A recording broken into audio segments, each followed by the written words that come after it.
like black and white and then it turned to color. It made me happy.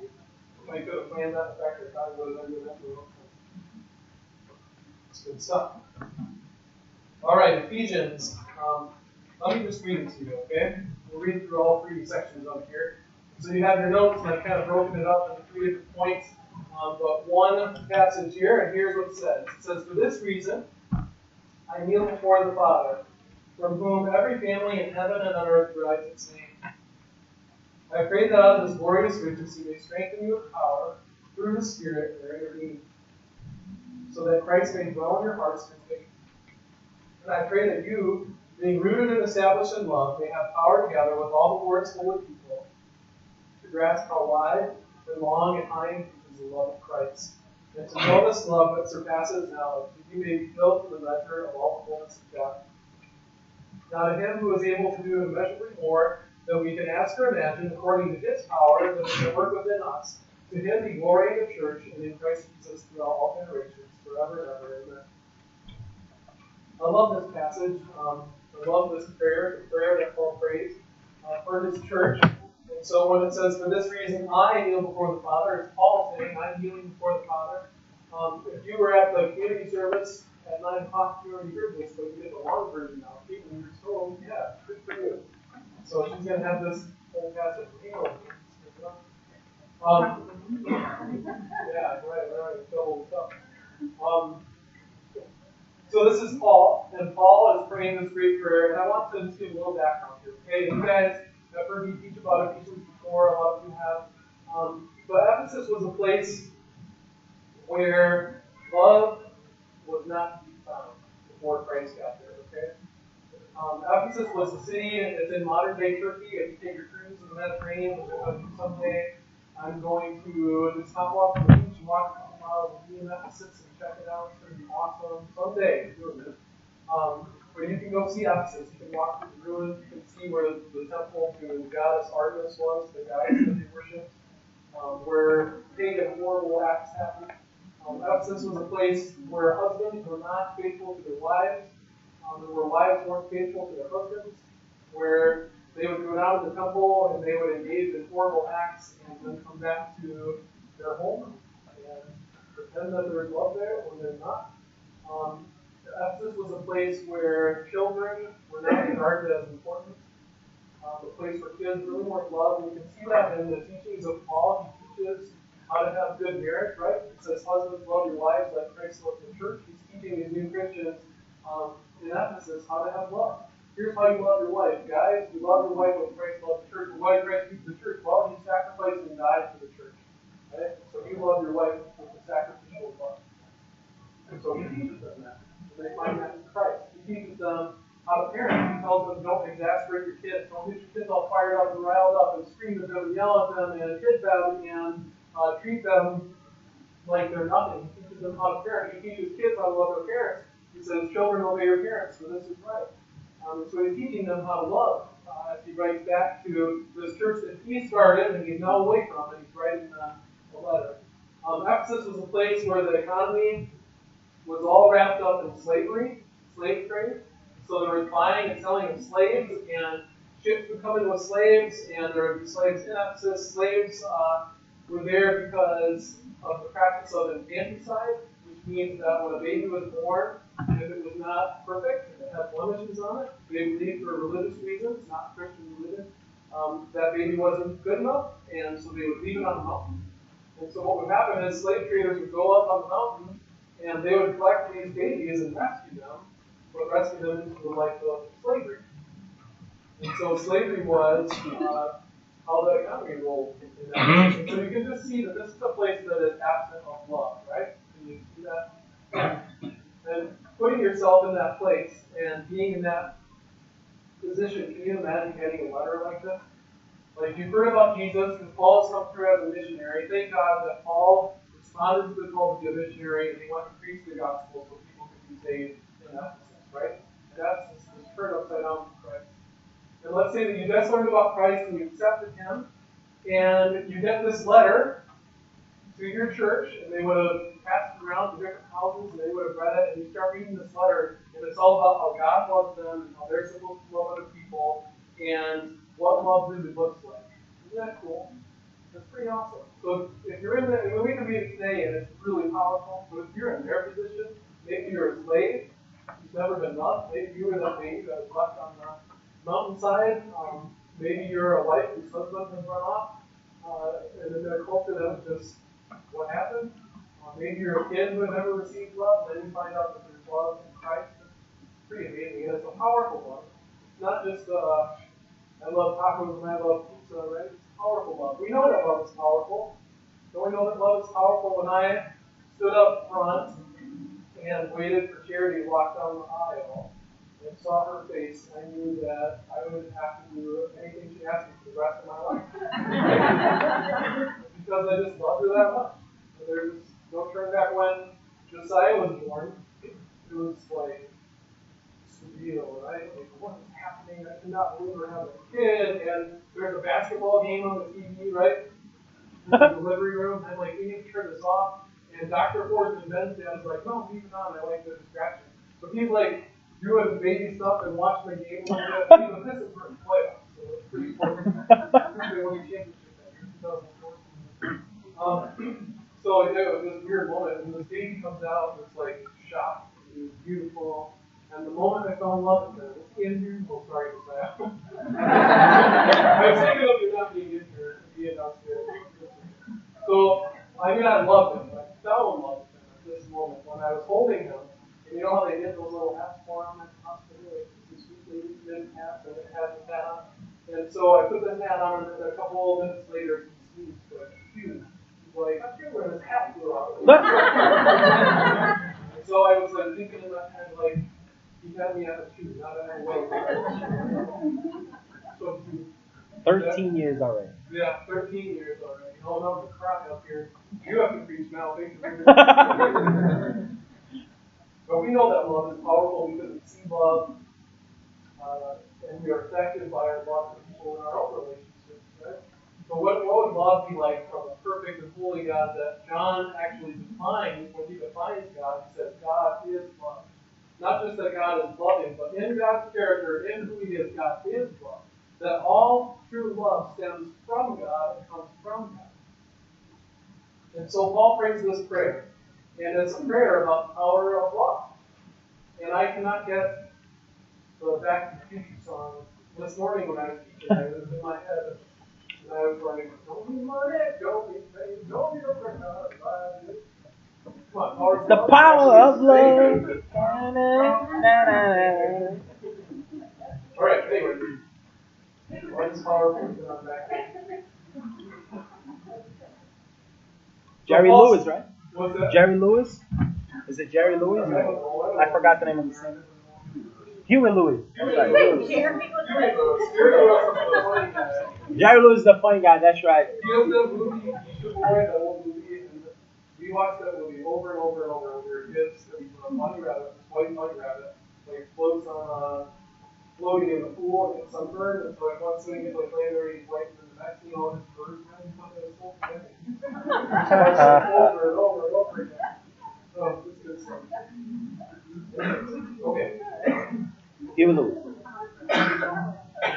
Alright. Yes, that was a rabbit trail. Wow. Power of love. So, he says in verse 14, he says, for this reason, so he's going to tell us why he's praying, okay? And he is praying, and he's praying this prayer because he's going to explain to us through so many books of the Bible, but prior to this passage, he talks about how he is a preacher of the mystery of the gospel.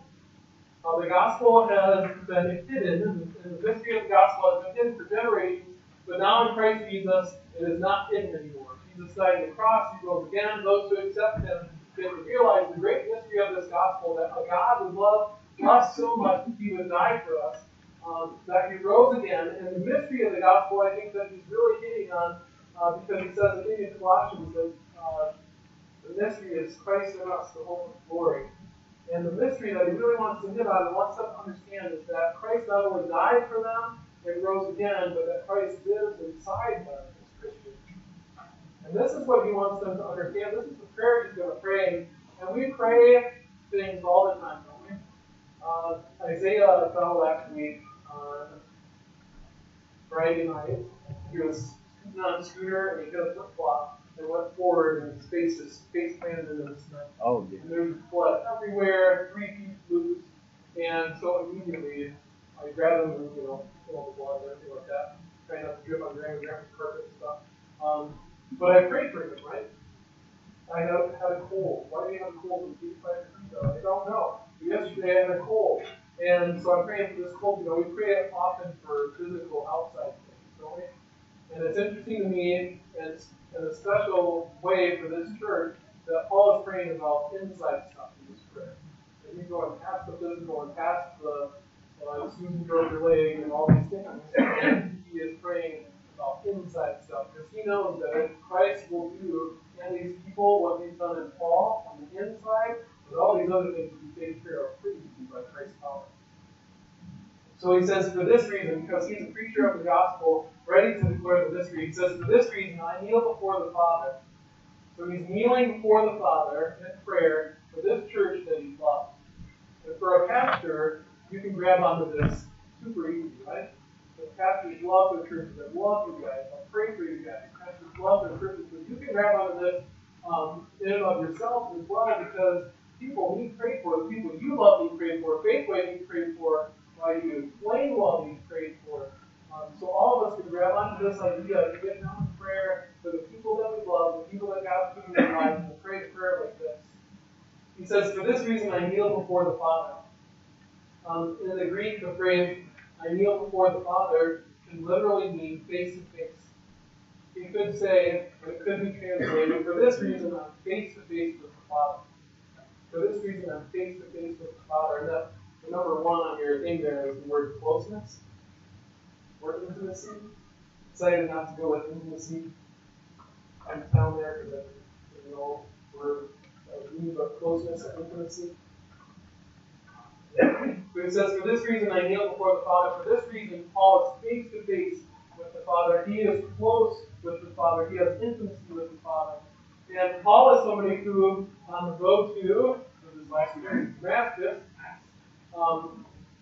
Jesus appeared to him. Jesus says, why are you persecuting me? And Paul is transformed and is sent as a missionary to the Gentiles. Paul is a person who knows Christ and who knows Christ closely, right? And we live in a world that acts like God is far off, don't we? We live in a world where people want to sin and not have any accountability for it, right? Where whole civilizations are lost in sin and don't want to have accountability for it. We live in a world that when we need help, we so often turn to physical, worldly things first before we turn to God. We live in a world where we act like God is far off. And Paul acts as if God is close and near. Because yet, what brings God near to us? The cross, right? God's holy, we're sinful, we don't go together, far apart. Jesus died on the cross, He took our punishment for us, for our sins, so that we would be made perfect in God's sight, righteous, so that we would be brought close to God. People who are Christians are people who are close to God. God is near you. The Bible says that if we seek after Him, we will find Him. If we seek Him with all our hearts, He is there for us and He is near us. The Bible says that the eyes of the Lord go to and fro throughout earth, looking for righteous people that He can use for His work, right? And often when I think about that passage, I think, His eyes aren't far off. Like a different dimension could just open up. There's God's eyes right there, right? He's right there. He's not far off. He's close. And here we have Paul who is kneeling and he's praying. And he's face to face with God. Why can he be face to face with God? Paul's a sinner punished to persecute Christians, right? Why can he be face to face with God? Because of what Jesus did in the cross. You can be face to face with God too. You can be close to Him. The power of the love of God is powerful enough to bring sinful people close to a holy God, right? To bring them together. That's pretty powerful, right? His love is powerful. For this reason, I kneel before the Father, face to face. And then He says, from whom every family in heaven and on earth derives its name. Another thing that I've been kind of studying lately is church history. This is the 500th year anniversary of the Reformation on October 31st, right? Not that date. How many years? I believe it's the 500th year. 517, no, 1517 to 2017. Oh no, I lost things after that. Oh yeah, I got it now. And what I'm noticing when I study church history in the time of the Reformation, which we'll explain some other time, about 500 years ago, is that the church back then really wanted to segment people and say, oh, no, the gospel's not for you, no, the gospel's not for you, no, the gospel's not for you, the gospel's for this group of people, right? And I love how Paul just gets rid of all that kind of stuff. He says that he kneels before the Father face to face with every family in heaven and earth to rise his name. See, God's love is powerful enough that it is for everybody. For everybody. It's not just for the Jewish people, which the Jews would have liked to believe in this time. Paul's a Jew. Paul was a Pharisee. He was a good Jew. He was the best Jew, he said, in keeping the law. But now the message has been given to the Gentiles, the people who aren't Jewish, and it just spreads to every nation and every tribe, and in heaven there will be a huge mass of people worshiping God, and they will look different, and they'll have different skin colors, and they will speak different, and they will sing different, and with different styles, and it's going to be a beautiful thing. And the gospel, the power of God's love, is powerful enough that it's for everybody. It's not just for one group of people. For this reason, I kneel before the Father face to face, from whom every family in heaven and on earth derives its name. God's love brings us close to Him. It's for everybody. So out of this intimacy that God has with Paul, and Paul has with God, the same kind of intimacy, the same kind of closeness that we can have because of the cross with God, out of the closeness with God builds the capacity to be able to know and experience God's love. And I'm going to explain this, okay? The next word to write down is the word capacity. Out of a closeness with God, an intimacy with God, comes the capacity to know and experience God's love. This is what Paul's doing. He's close with God, and he's going to pray now for the capacity to be in his people, to know and experience God's love. And if you read verses 16 through 19, you'll see that there's measurements in there. There's how wide and long and high and deep. And then he gets to the end, and he says that he wants them to be filled to the measure of the fullness of God. And we're talking measurements here, okay? And capacity means to how full can it get? We went to the Growlers game on Friday, and it could seem like 3,700 people, and Walk Link Site was playing outside of the stadium. They brought a sign out and set it down, and it said that it was sold out. So the stadium is at full capacity, right? Filled up all the way. In fact, Queens Lake is even did it. Great means big. It used to be filled with capacity, and now it's not because she breaks it down. We get capacity, right? Capacity is how much something can hold. Capacity can also be what I can do. I do not have the capacity, I said this earlier, to speak Spanish except for whatever's on Dora the Explorer. We used to have Dora the Explorer for our GPS for voice. It was horrible. Voice most. We made it. I don't know. Yeah, it was always crazy like that. Oh, you have the motor. Anyway.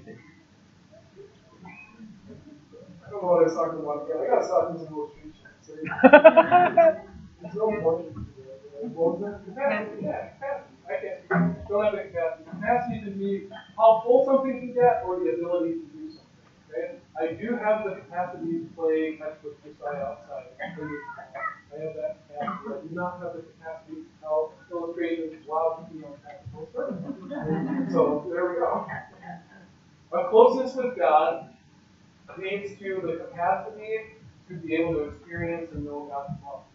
And we've seen Paul being close, and now he's praying for these people who I believe throughout the whole book of Ephesians, he's wanting them to be close with God, and he wants them to have this capacity built. In other words, they don't understand God's love. They don't get it. There's too much of their own junk that's filled them up to capacity. Their own attitudes that they have, their own desires. They've been pulled off with some sinful things, but they're probably still trapped in some sinful things. And so we have people who are filled up with stuff that's not the Holy Spirit, that's not what God has for them. And it's the same with us today, right? We can sit here as Christians, And God wants to work in you. He wants to fill you up. He wants to do amazing things. He wants to have full influence on you. And we have a pornography addiction that is filling us up. Or we have any kind of addiction that you want to think of. We have sinful attitudes where we don't want to give in to what God's will is. We want things to be our way. We have relationships that have been broken, and we know that it's our job to go and seek forgiveness, or to be the forgiver, and we haven't done it, so we have this junk inside of us that is filling us up. And Paul is praying for them to be at full capacity so they can experience and be filled with more of Jesus. Does that make sense? If you're filled up with all this other junk, the Holy Spirit will not come in and fill you up and fully influence you. The Holy Spirit is not a slave driver. He's a lover. And He's going to come inside you and He's going to say, whisper in your ear, you need to get rid of this sin, you need to get rid of this sin, you need to go this direction. And we yield to that when we do it. He's not going to come in and force you. And so Paul's praying for room to be made inside these people for more of Jesus. And a closeness with God will build capacity in you so you can experience more and more and more of Christ. Because the closeness with God will always result in Him making you more holy. And so as you kneel before Him and as you pray and as you're in His Word, He's always going to work on you. He loves you exactly how you are, right? No matter what sin you're struggling with, no matter what your relationships look like, He loves you exactly how you are. He refuses to leave you that way. And so He's going to work on you as you're close with Him. He's going to build a capacity for you to know Him and His love more, to be influenced by God's will. Does that make sense? Okay. So we have closeness and we have capacity. So now let's read through this. So here's his prayer. The prayer actually starts in verse 16. He's praying for these people in this church that he loves. And he says, I pray that out of His glorious riches He may strengthen you with power through His Spirit in your inner being. So what's He praying for? He's praying for their insides, right? He's praying that they be strengthened. Let me read it out. I pray that out of His glorious riches He may strengthen you with power through His Spirit in your inner being. He's praying that your soul, that your spirit, that your heart, that your mind is just opened up so much to be filled with Him. And notice that He's not asking us to do the work. Like, oh, I have this addiction, so it's up to me to work really hard to get out of this addiction all by myself. No, He's just asking you to yield to God. God is the one who has the power to change you, right? God is the transformer. God is the one who creates new life in us. It's out of His glorious riches that we're strengthened with power in our inner being, right? And so we count on Him for it. He's waiting for us in our closeness with God to make the decision just to yield to Him and say, you know what, you're right, I'm going to stop this. God, please help me get out of this sin. Please help me get out of this attitude. Please help me as I go talk to this person to seek forgiveness and to fix this. Fill in the blank with whatever the Holy Spirit's putting on your heart for what needs to come out so He can come in. I pray that out of His glorious riches He may strengthen you with power through His Spirit in your inner being. Why does He want you strengthened in your inner being?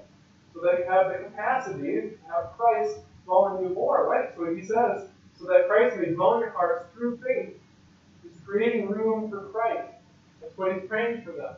That they will create room inside for Christ. And I pray that you, being rooted and established in love, may have the power together with all the Lord's people to grasp how wide, long, and high and deep is the love of Christ. I really like that phrase where He says, and I pray that you, being rooted and established in love. He's saying, get close with God and realize His love to you. Yield to Him and let God build the capacity, grow the capacity in you to understand and know His love.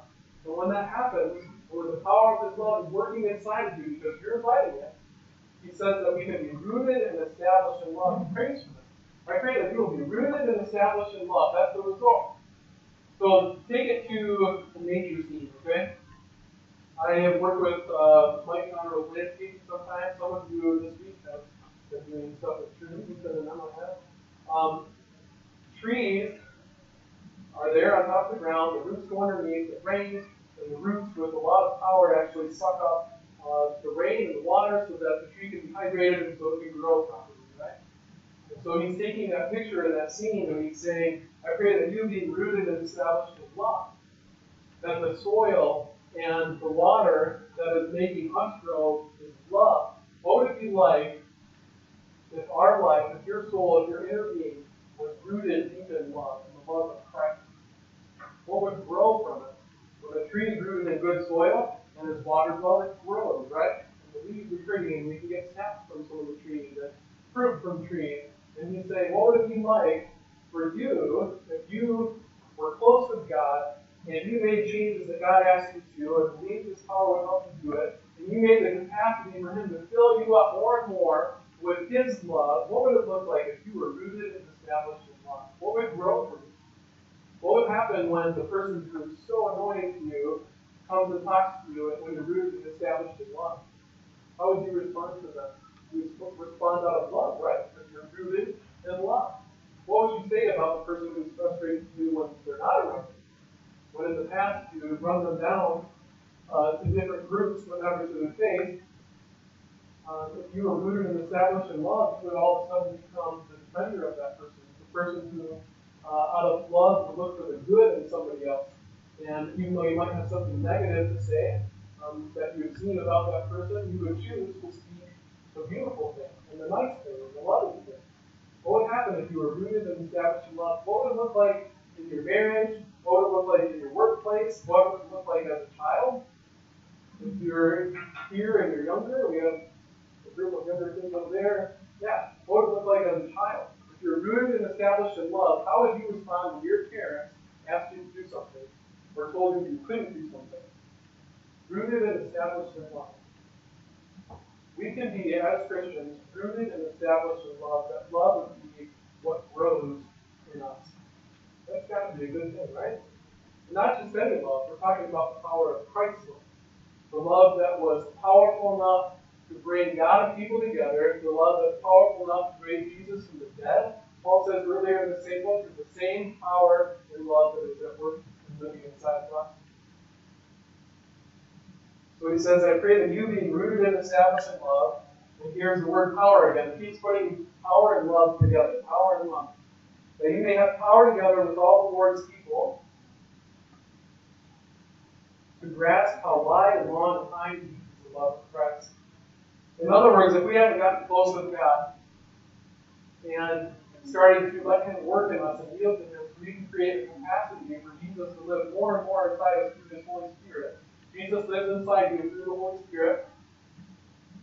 That we can't even grasp what God's love is.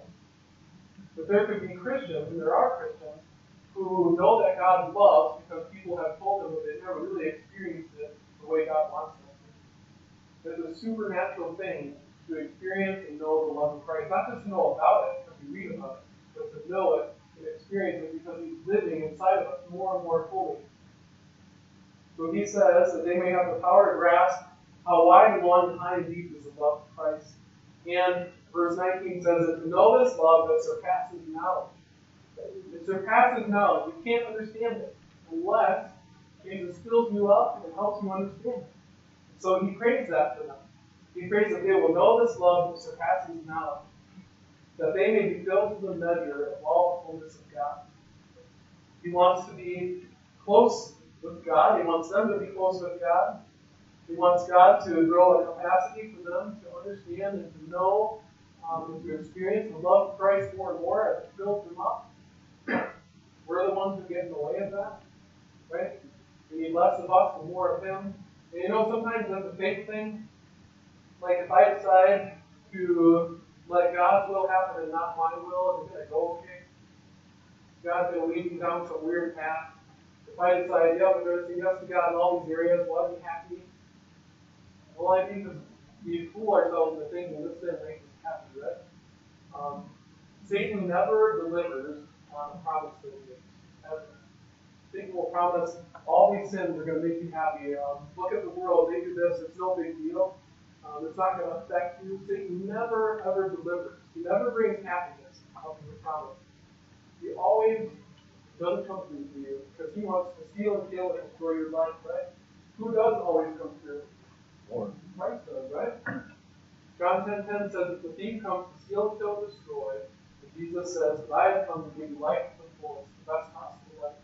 And so we can know that And we can trust him as he wants to make changes in us, and as he wants to empty us of ourselves and fill us with him, because he's the one who brings the best possible life. If it's left up to me and my ideas for how to make my life great, it's going down the tubes. Right? I mean, I'm a pretty smart guy. I'm the smartest guy I know. But left up to my own ideas and my own wants and my own desires and my own control, trying to control the way my family is, the way my life is, the way my surroundings are, left up to myself, it ain't going to happen. But if Jesus is in control, I can always trust him to bring me the best possible life. Life to the fullest, right? We can trust him with that. We can get close to him. He builds in us the capacity to know his love. Something else I thought of, a lot of this I didn't say this morning at the other service because you guys get the long version. Jesus' love is powerful enough that he can tell us we're wrong and still love us at the same time. And that might seem like a simple statement, but we live in a world that tells us that if you tell somebody they're wrong, that you're not loving them. That we're empowering, right, of their lifestyle, we're empowering of their choices. So we can't tell somebody that they're wrong and be loving them at the same time in the world is wrong. But Jesus does that, right? And he does that because he ends any question of whether or not he loves, because he sacrificed his own life. So nobody can say, oh, does Jesus love me? Well, it's proven. It's settled on the cross. Yes, he loves you. He gave up his own life for you, right? Jesus loves and tells us we're wrong and we need to change at the same time. And the church can have that ability too. The church can have the ability to go into the world and love people with our mouths and with our actions, love people right where they're at, and still teach them that they're wrong and they need to change. It's unloving not to tell people they're wrong.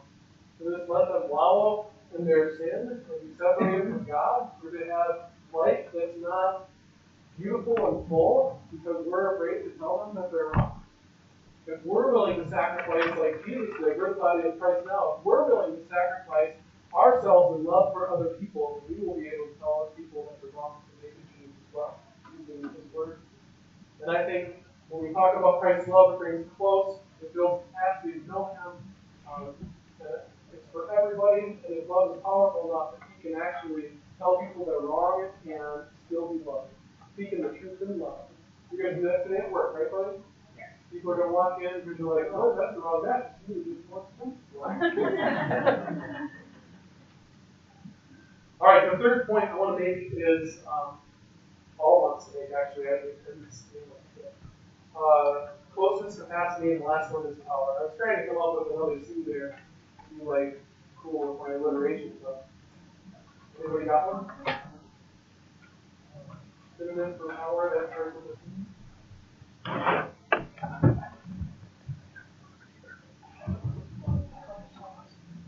Would you just close shopping is powerful? I know, it's not an easy one, right? So, power. Anyways, power is the point across. That's the Alright, so let me string it together one more time. Closeness with God lets God work in our lives, gives us the capacity to be filled more and more with him. And when we're filled more and more with him, and more with his love, then we have the resulting power that God wants for us. And this isn't just like power like you plug in a lamp, right? This is resurrection power available to God's people. And power and love seem to just be interchangeable in this passage. But the power and the love are the same thing.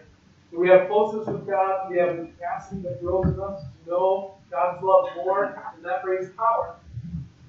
And he says, now to him who is able to do immeasurably more than we can ask or imagine, according to his power that is at work within us, to him be glory in the church, and in Christ Jesus throughout all generations, forever and ever. This is a stolen illustration, but I like it, so we do it. Well, who's been to Niagara Falls before? Or a big waterfall before? Prominent falls, okay.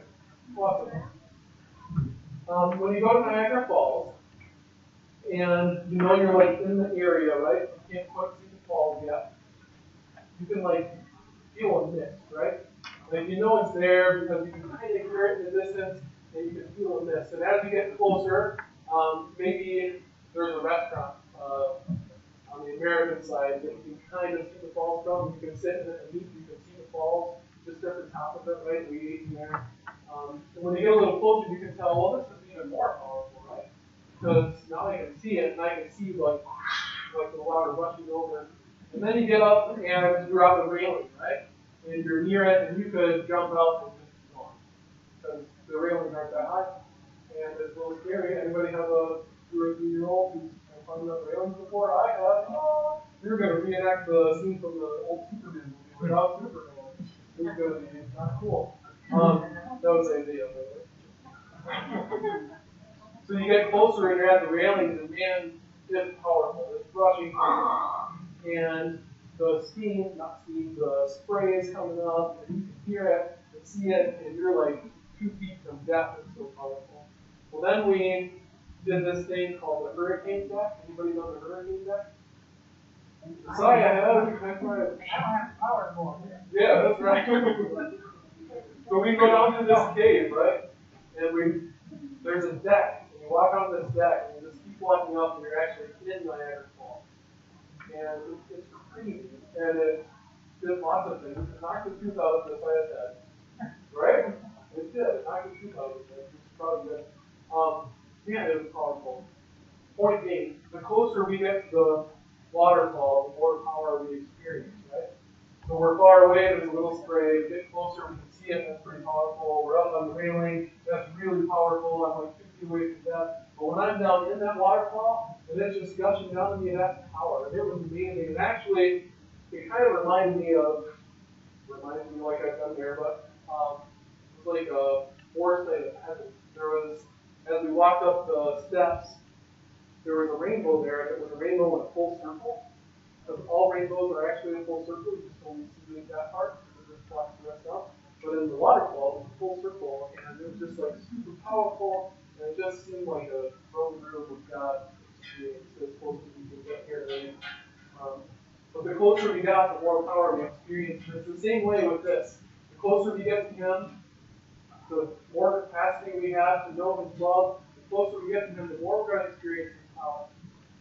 And what that looks like for you is going to be different in each area. He's going to show His power to you in different ways. But it's a power that can do more than we can imagine. So maybe you think about the issue in your life. Maybe there's a kid who wants to come back, who's gone astray, wants to come back to Christ. Maybe there is a disease that's hurting you or something in your family. Maybe there's somebody you prayed for years and years and years, and they are not a Christian and you want them to be saved. It just seems impossible when you look at their life. Maybe you're here and you don't understand any of this, and you try to look to the Bible and it doesn't make sense, and you just think it's too far off. He is able to do immeasurably more than we can ask or imagine, according to His power that is at work within us. He's going to do it immeasurably more than we can ask or imagine. So all those things that you can't imagine God working in, God can work in, and in fact He'll do immeasurably more than you can ask or imagine in them. Now Him who is able to do immeasurably more than we can ask or imagine, according to what? Not according to our power, but according to His power that is at work within us. We're not the ones with the power. He's the one with the power, and He chooses to have to be at work within us. And then He says, to Him be glory in the church and in Christ Jesus throughout all generations, forever and ever. Amen. One more thing. Going back here. Verse 18 and 22 there, talking about the power of His love. Verse 18 says that we may, be rooted in exceptional love, we may have power. And then notice that it's not just individual. He says that we may have power together with all the Lord's holy people to grasp this love. And I think that's something that God wants to do in the church, is that God wants to not just have this happen with one person. He doesn't just want 1 or 2 or 3 people to get close to God, have the capacity to be filled with God, expand them, and experience God's power so that they can minister to the rest of the church. He wants every person in here to be close to God, have the capacity to understand and be filled with God's love more and more, so we can all be powerful together for all of God's people, so that we can be in this room and know that God is working powerful among all of us, and we can say, hey, look what God did through His power with Him, and look what God has deployed, and look what God has done. And we can just have all these stories of all the amazing things that God has done with His power through His people. And then, you know what that is? That becomes what? It becomes worship, right? Isn't that what worship really is? Isn't that true praise? We don't just manufacture a song, but we actually are experiencing power, power, power, power, because we're all growing closer and we have this capacity to know Him more, to experience Him more, and the power is there. And then when addictions are taken care of because of His power, and marriages are healed because of His power, that we can look and point at those things and we can praise Him for it. That's what Paul says in his sermon. He says, according to His power that is at work within us, at work within FaithWay, and then we give Him glory. To Him be glory in the church and in Christ Jesus throughout all generations, forever and ever. Amen. And I pray this for us, that we will experience this closeness, that He'll build our capacity, and that we will have His power at work within us. And we do in a lot of ways, but there's room for growth. And that'll be what our worship times are like. And we can point at each other and we can declare what God's power has done through us. So I'm going to pray this prayer for us this morning, and then we'll close, okay?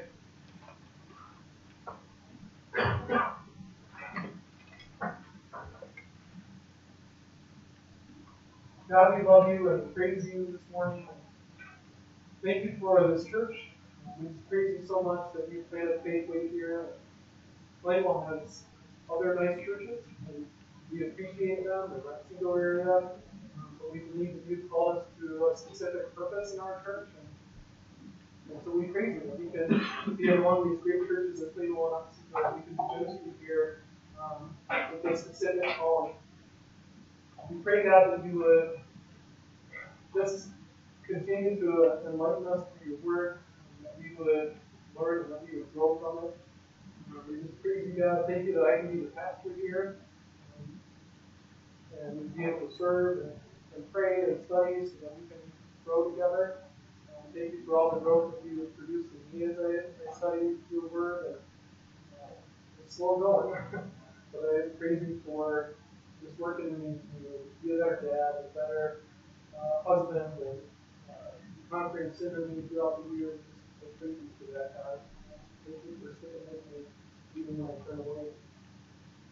Pray, God, for our church and FaithWay. I pray that out of Your glorious riches that You would strengthen us with power through Your Spirit in our inner beings, so that Christ can dwell in our hearts with faith. I pray that You would root us and establish us in love. I pray that You would give us the power together, all of us together as God's holy people, to grasp how wide and long and high and deep is Your love of Christ. That we would know this love that surpasses knowledge, that we may be filled to the measure of all the fullness of God. And God, You are able to do immeasurably more than any of us could ask or imagine. And it's according to Your great power that's at work within us. So we give You all the glory, all the praise, for bringing us close to You through the cross, for building the capacity of us through the Holy Spirit.